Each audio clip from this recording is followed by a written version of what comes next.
بسم الله الرحمن الرحيم، والصلاة والسلام على سيد الخلق أجمعين. حبيبي يا رسول الله، انت هتعملي ايه النهارده يا محمد؟ هعمل لك أكلة اقتصادية جدا، وعلى فكرة طعمها بسم الله ما شاء الله تحفة ان شاء الله بإذنك يا رب.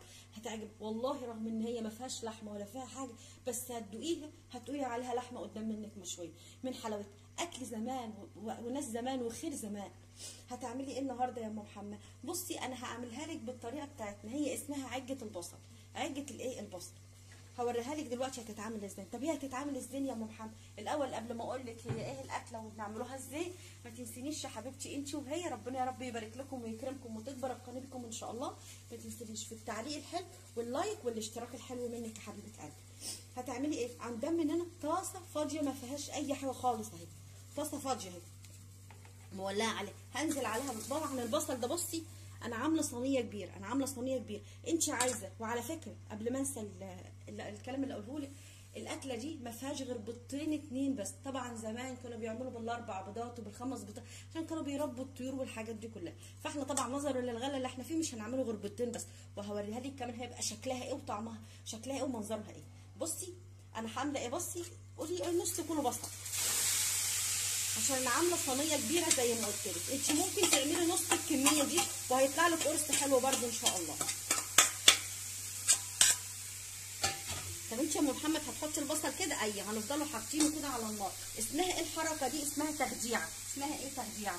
يعني ايه تخديعه يا ام محمد؟ هفضل احرك البصل كده في قلب الطاسه قدام مني من غير ولا معلقه زيت، لوحدها كده لحد ما لون البصله يغمق حبه صغيرين واحنا مع بعض اهو. هفضل اقلب فيها كده اهو لحد ما ما تغمقي معايا واحده واحده. هوريكي درجه اللون اللي احنا عايزينها تبقى فيها شكلها ايه. وهتاكلي الاكله دي وتدعي لي وهتدوقي طعمها وتقولي سبحانك يا رب، معقول بالامكانيات اللي هي ام محمد عملتها طعمها بالشكل ده؟ هتشوفي في الاخر هيبقى كمان منظرها بشكلها ايه. اكل زمان وخير زمان. هتفضلي تقلبي كده اهو واحده واحده، تسيبيها كده على النار ايه هبابي هبابي لحد بس ايه ما تبدا تاخد بتدي مع بعضها حبه اهو. حطينا البصل كده اهو شوفوا بقى لونه ايه.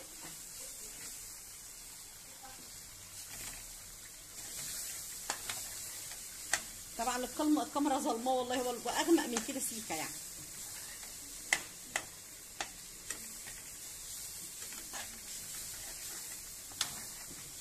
وطول ما انت قاعده بتقلبي فيه هتلاقيه غمق معاكي. ده اسمها ايه؟ تخديعه البصل. اسمها ايه؟ تخديعه البصل.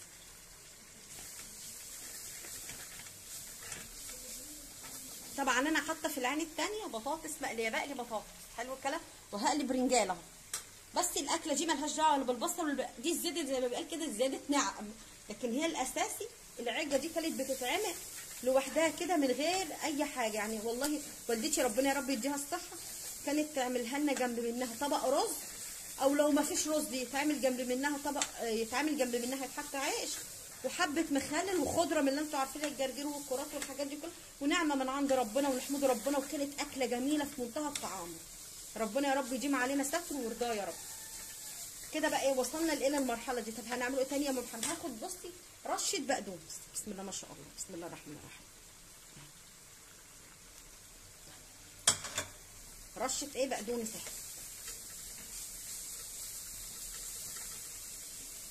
هقولها بس كده من على النار عشان تتحرق مني.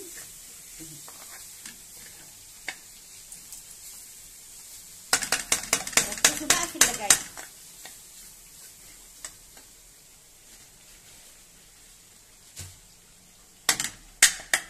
بسم الله الرحمن الرحيم. يا رب يا وسع كل الحق يا رب. بس بقى هما معلقتين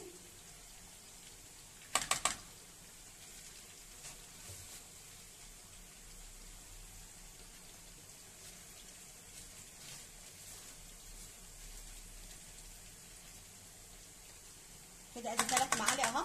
ركزوا معايا، عدوا معايا احسن انسى. 1 2 3 يلا عدينا في راس السنه. 4 معالق.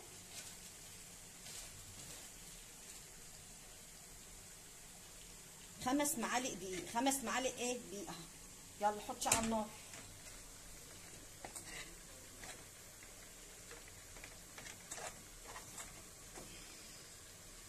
تقلبي كده اهو، تقلب كده اهو عشان يدخلوا الدقيق فيه. في الوقت ده بقى هنحطه ايه تاني؟ عارفين الكربونات او بيكنج صودا، كربونات او البيكنج ايه صودا، معلقه صغيره منه، معلقه صغيره كربونات او بيكنج ايه صودا.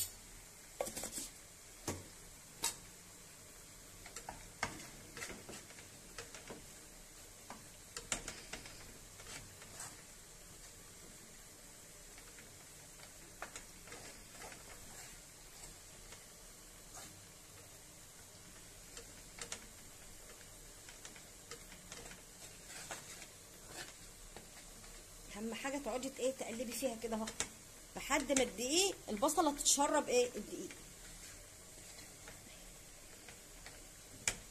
بسم الله الرحمن الرحيم. طيب ايه تاني بقى؟ هنيجي وناخد الطماطم.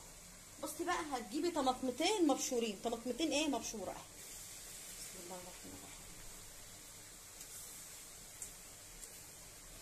الرحيم. بس ما تتخلطش تتبشر، طماطمتين ايه مبشوره.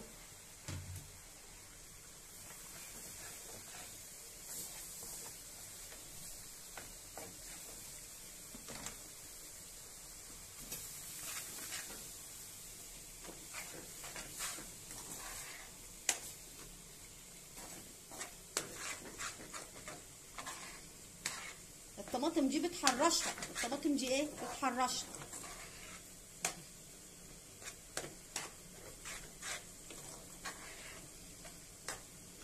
ندوها معلقه صغنونه كمان طماطم.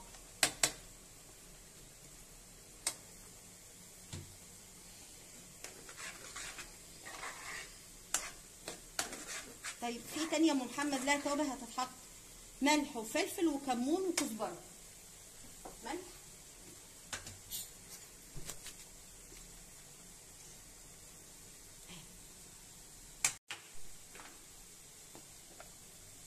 كمون مش كتير يعني ايه، قولي نص معلقه صغيره.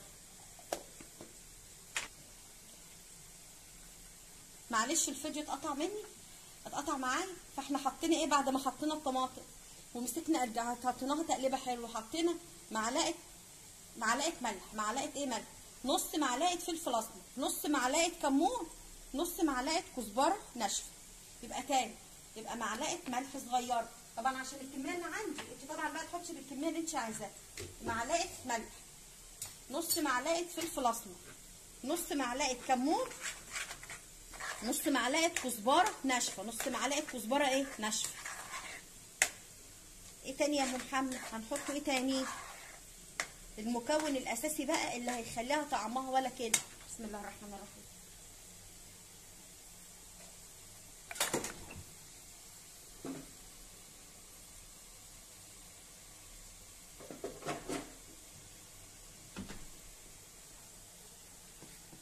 بسم الله الرحمن الرحيم. بيضتين،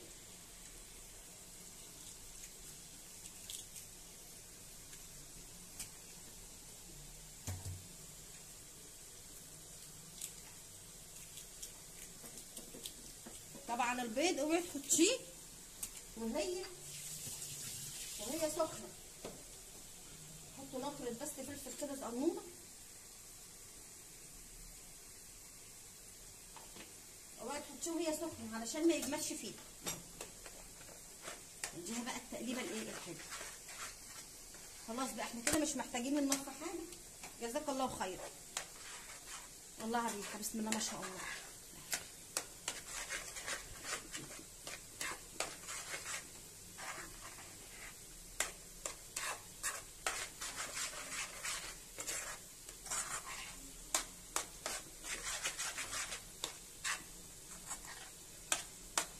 انا قلبتها. طب هتتسوى الدنيا هتتمسح.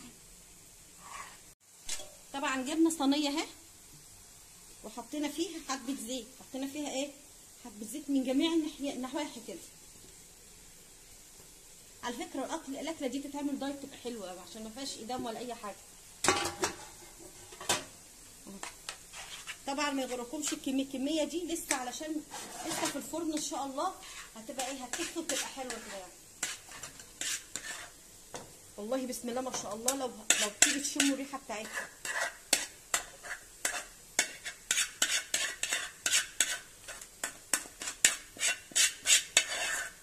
حد يقول لي يا اخوانا في التعليقات الاكله دي عندكم اسمها ايه؟ اللي يعرف يقول لي الاكله دي عندكم اسمها ايه يقول.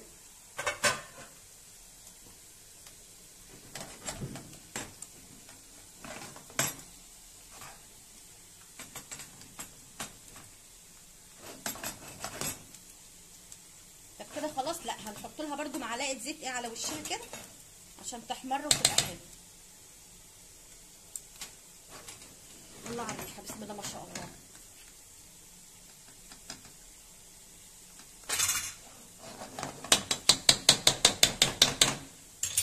طب الفرن اللي هتتحط فيه يا ام محمد هيبقى نظامه ايه؟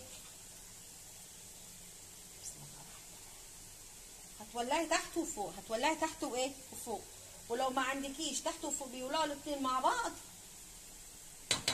لو تحت وفوق ما بيولعوش مع بعض اعملي تحت، وبعد ما تعملي تحت اعملي فوق، ما فيهاش اي حاجه خالص.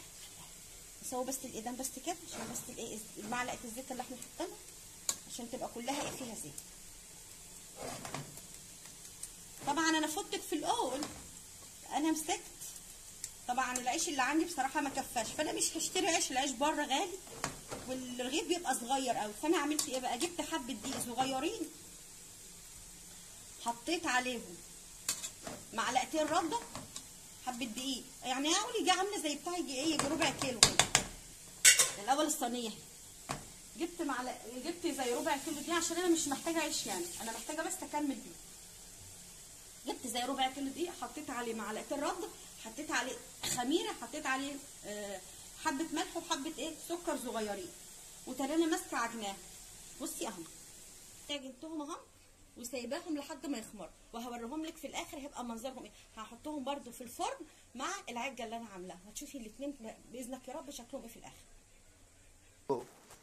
طبعا بصوا العيش اللي انا عملته قدامكم اهو، قرب ايه، بصوا بقى ايه بفرده اهو. طبعا لو انتوا عايزين الوصفه كلها اعملها قدام منكم قولوا لي في التعليقات وانا اعملها من اولها لاخرها. عملنا 6 رغيفه في دقيقه، ما خدناش فيها وقت خالص اهو. يبقى اقول لك طريقه العجينه ازاي.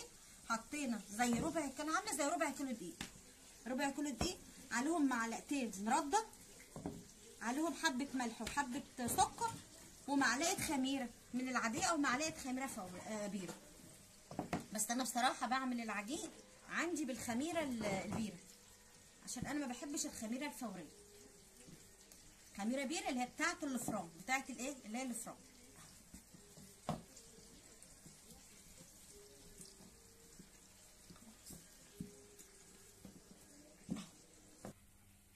كده بيصور ولا لا؟ بصوا يا حبايبي اهو انا حطاها، بصوا في الفرن، شوفوا النار بتاعته بتبقى شكلها ايه اهو، من تحت على الهادي ومن فوق النار زي ما انتم شايفين كده اهو. اطلعها لكم واوريها شكلها ايه. هي لسه طبعا ما استوتش بس بصوا اهي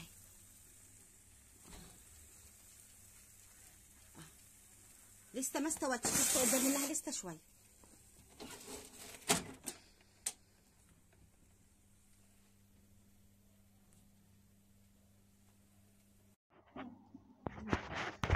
بصوا يا حبايبي العيش اللي انا حاطاه في الفرن اهو، سلام سلم عيش ام محمد بيتكلم اهو. وهوريكم تاني برضو وانا بحط التانيين برضو.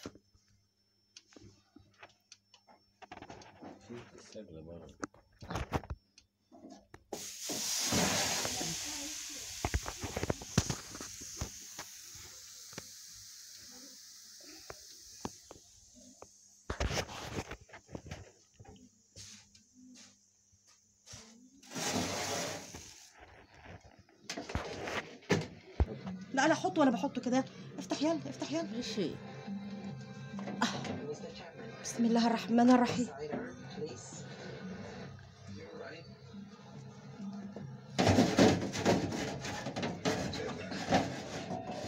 بسم الله الرحمن الرحيم.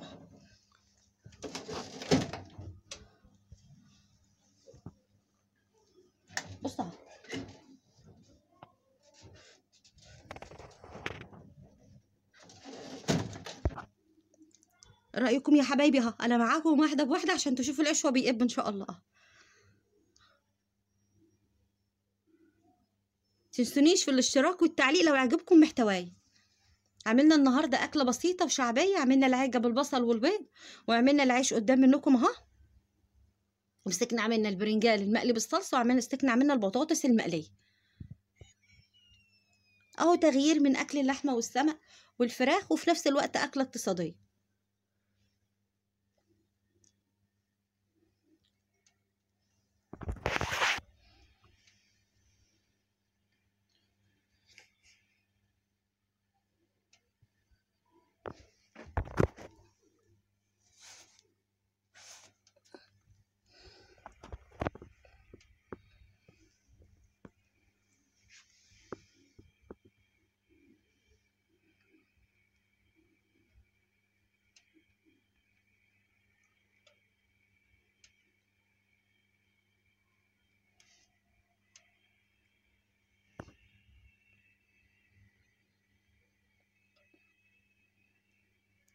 اديني وريتك العيش كمان هو بيقب قدام منك اهو. هشتغل فران انا بعد كده.